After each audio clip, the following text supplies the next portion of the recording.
आपने अक्सर देखा होगा कि कुछ डॉग्स ऐसे होते हैं या कुछ ब्रीड्स ऐसी होती हैं जिनमें उनके पैरों के बीच में एक गांठ पाई जाती है, जिसको हम इंटरस्टिशियल सिस्ट बोलते हैं।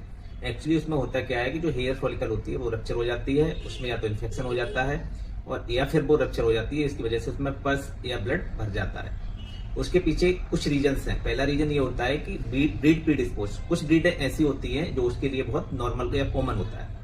होता क्या है कि जो शॉर्ट हेयर ब्रीडेड होती हैं, जिनके बाल छोटे होते हैं, उन ब्रीडों में जैसे लैब्राडोर हुआ, बुलडॉग हुआ या फिर पिटबुल हुआ या बीगल हुआ, इनके हेयर्स बड़े नुकीले और हार्ड होते हैं। तो जब ये डॉग चलते हैं तो चलने के बाद में क्या होता है कि इनका जो बाल की जड़ होती है वो पेनिट्रेट करती है, उसकी वजह से ये प्रॉब्लम होती है।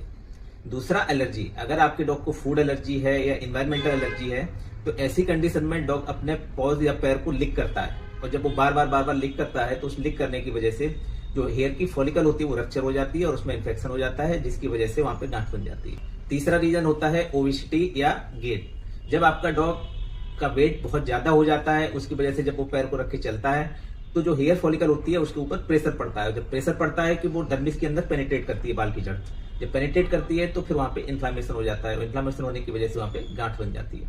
और लास्ट रीजन होता है इन्वायरमेंटल।